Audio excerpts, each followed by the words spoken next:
The international break is almost over, and I am much too tired of talking about injuries. We do that enough on the podcast. So I figured here on the channel, I jump into some uncharted territory that you're not used to me talking about. And that's to take a little bit of a break and speak about the latest FIFA ratings and get into that ratings debate. Now, I guess this is a bit of a disclaimer, but I did begin my FIFA journey back in FIFA 99 with Dennis Bergkamp on the cover. So while I am qualified to speak about the ratings that FIFA does give out to their players, don't talk to me about VC or Ultimate Team or all those different online things that can be done with the game. I'm here just to talk about whether or not I feel like the ratings that players are given stacking up to other players is fair or not, and how to judge whether or not FIFA got it right again. And this isn't even a review on EA Sports and all that going on with the game, but the latest installment is due, that being FIFA 23, at least here in North America, is due out at the end of the week. So I thought this was a perfect time to go over these ratings. So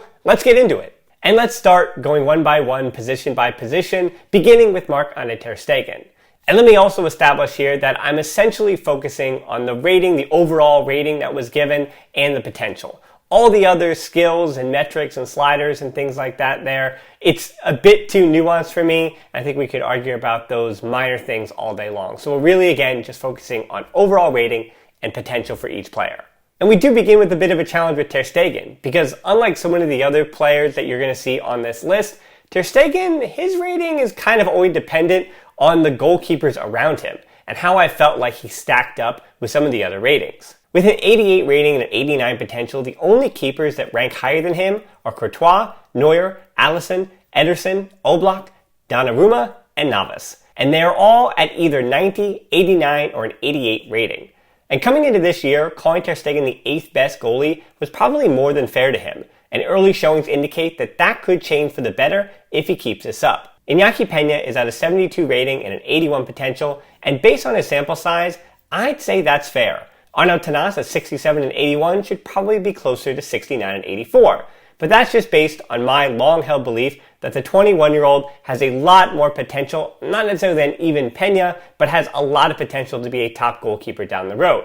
There are some issues in his game. He does take a lot of risks, but I'd like to see him when he has, we'll say, a first-team defense in front of him on a regular basis. And so that we're not here all day, let's continue kind of grouping our positions together, moving to the left back spot. Jordi Alba is highest on this list. I think no surprise based on his reputation coming in to these ratings. An 85 and 85 for him. And you know what? That will probably plummet to 82 and 84 soon, though older players and potential is weird for the ratings. But coming into the season, that's still where I would have put him.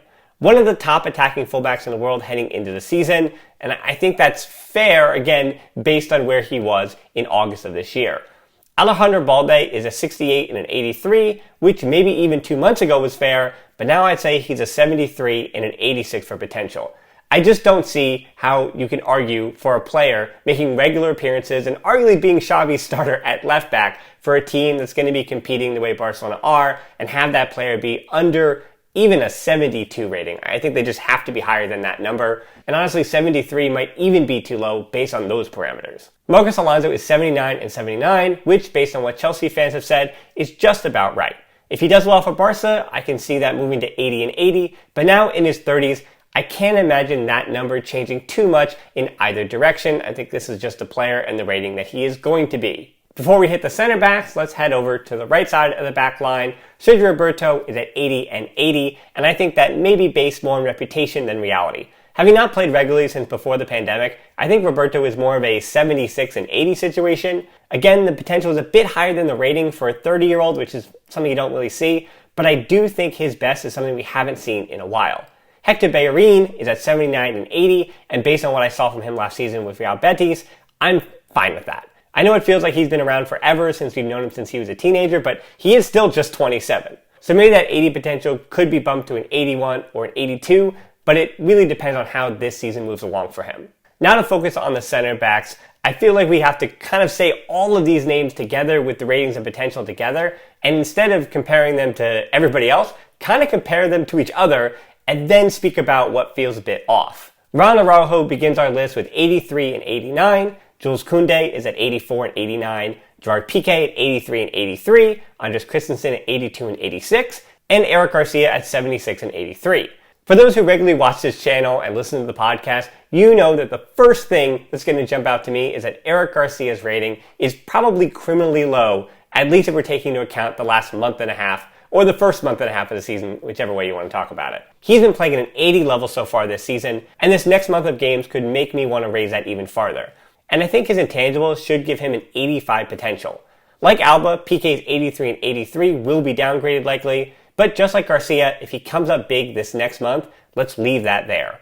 For Christensen, I'd slightly up the rating to 83 from 82, and 86 as potential seems rather fair, and I think Araujo and Koundé should both be 85 and 89 instead of 83 for Araujo as an overall rating and 84 for Koundé. Their metrics in very different categories do stand out as being elite in the modern game, and just looking at the center backs that were around them in that pecking order, that's why I would again ever so slightly raise these two to put them in that next class with an 85 potential. With an 85 rating and that 89 potential, I think is rather fair. You don't really see those center backs or defenders at all hit a 90 or higher unless they are the center back of the generation. And while Araujo, I think, is going to be, or has the potential to be, as long as he gets healthy, an elite center back, Koundé the same thing. I'm not sure if there's a moment in the next 5 to 6 years where we're going to be able to say, hey, that is unequivocally the best center back in world football. But again, I still think they deserve 89 potential, which puts you in the upper pantheon, the elite of the elite at that position. Now to the midfield, and starting with Sergio Busquets, and then we'll have to tackle all the interiors together. But for the one defensive midfielder on Barcelona, he was given an 85 and an 85, and man, this one is so tough. Based on the midfielders around him, like Paul Pogba and Gundogan, who are both also 85 and 85, it's hard to imagine how he stacks up with the ratings.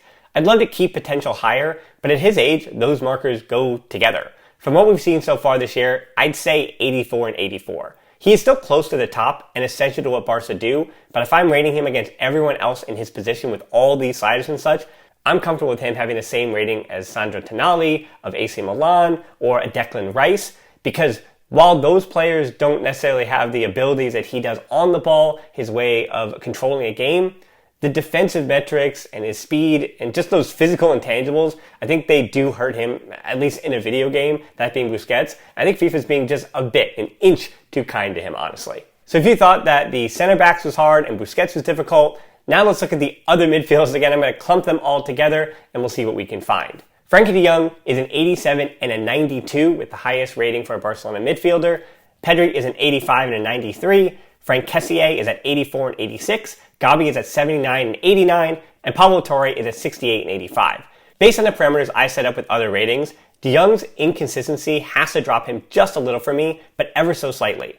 At 25, that 92 potential feels really high. Yet, that's his ceiling. That's how good he can be. I also think about him in another team built around him, and 87 and 92 does feel fair. But for the player we've seen at Barca, I'm dropping that to an 86 and a 90, giving him the same potential as Jamal Musiala and just under Jude Bellingham. Pedri has a top-rated midfield potential in the entire game, which, yes, is fair. I may be a bit hyperbolic because he can always add more goals or assists to his tally, but I could go 87 and 93 for him right now. He was the best midfielder on the field in the game with Bayern, and to think that he still has 6 more runs to go feels accurate. Kessié may need to be dropped down to 82 and 86, but the distance between those and him being 25 is an indication that things could really go his way at Barca, but they aren't just yet. Gabi's 79 should be an 82, and his 89 is just right. That said, I do understand the hesitation with giving such a high rating to an 18-year-old. You kind of handcuff yourself if he keeps getting better and better. And for Pablo Torre, 68 and 85 is right. 68 is just about as high as you can go for Boston in the 3rd division of Spanish football, and 85 is currently fair for a 19-year-old with his gifts. Now for the forwards, and since Memphis Depay can kind of play everywhere and Lewandowski is the only proper striker, we're also going to clump together the forwards. Ousmane Dembélé sits at 83 and 86, Louis is at 91 and 91, Memphis is 85 and 85, Rafinha is 83 and 86, Ferran Torres is 82 and 88, and Ansu Fati is 79 and 90. So just hearing those ratings and potentials in totality, I think of all the groups, this one probably needs the most cleanup. If Memphis is an 85, then Dembélé and Rafinha need to be an 86. But more realistically, Memphis is probably an 83, and the other two are 84 and 85. And I think both wingers deserve potential of 87. Even at 25, we are still working out seeing some of the best of Dembélé. And Rafinha could go to the World Cup with Brazil and change his rating in just 3 to 7 games. Lewandowski at 91 and 91 is what I guess I need to be okay with. The top-ranked players in the entire game, that's Mbappe, De Bruyne, Benzema, Messi, and Lewandowski, all sit at 91. So yeah, I gotta live with that. Messi should probably be, in my view, the overall weighted player still. I'd give him a 92 and a 92, but I understand the sentiment. Ferran Torres at 82 and 88, that is a bit off, but not what you think. I'm fine with the 82, but I would drop his potential down to an 86. Because I can't ever see him filling up the goals or the assists with eye-popping numbers. It's hard to rate him as one of the best future forward prospects for those reasons. Speaking of which, yes, Ansu has been hurt, sure, but like Araujo, you can just stick that injury-prone label on him, and it doesn't really affect his rating. Because his rating is too low based on Ansu on the field. He should be an 82 at the moment, definitely in the 80s, but that potential needs to be a 91. Ansu certainly still has the potential, and he'll be 20, just 20, next month. So I could easily see him in the future, if all things break right, and that's why they call it potential, could be in the same category that Mbappe and Benzema sit now, at least how FIFA judges them at 91. And before we go, this will probably change with the update, but at the present time, I think on the release of this game, there are 2 Barça Athlètic players in the big squad for Barcelona, neither of which are Chadi Riyad, by the way, who doesn't make the game again, having previously been on loan at Sabadell, where his rating was quite low at the time, so we don't need to bring it up. I think if he was returned to the game, it'd be a bit different. Instead, until the first update at least, Barça Athlètic were repped by Ilaix Comas with a 67 and 83, and Emery Demir with 65 and 79. Ilaix, I'd like to bump up to 85 potential, but the other numbers are fine. Even if he's successful at Barcelona, Ilaix is still 18 and his dribbling should be a real problem at the top level, and that's why I think he has high potential no matter where he'll go. Emery Demir, meanwhile, he sat out for almost a full season last year because of his contract issue getting him to Barcelona, so that 79 potential kind of has to stay as is, especially until he debuts for the first team. There is a bunch of players on loan that I think will be just too many to kind of focus on here, so I'm just going to speak about the 2 that I do think have a future somewhere in Barcelona's first team, at least at this point in their careers, especially if things go well on loan, and that's Nico Gonzalez and Eze Abde. Nico is at a 75 and 85, and Abde is a 70 and an 82.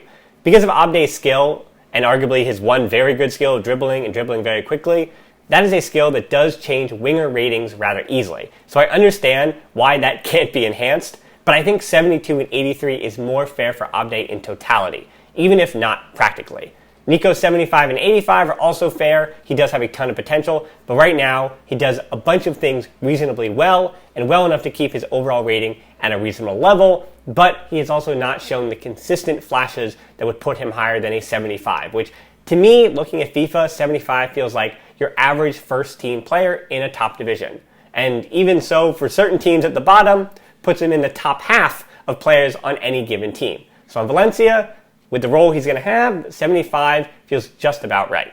So there you have it, all the initial ratings for the FC Barcelona players in the new FIFA game. So I usually do say happy viewing or subscribe to their channel, but I guess happy playing. Enjoy the game if you're going to buy it, and I do hope you enjoyed, even if you're not playing FIFA or have ever played the games, I did hope you enjoy a little bit of a conversation about ratings and potential and all those different things through the lens of this video game. So again, it was something different on the channel. If you want more of this stuff, definitely leave a comment below. Let me know if this is the kind of thing you want me to focus on a bit more. Again, I don't play the game actively. I play offline, and that's how I understand the ratings. I've been doing it for, as you heard, more than 20 years now. But as I said, I can't really get into the nuance of Ultimate Team or VC or any of that other content that is given. I just don't have the time. But that's because I'm focusing so much on the match reviews and the podcast, of which will be likely out tomorrow. And until then, as always, Forza Barça.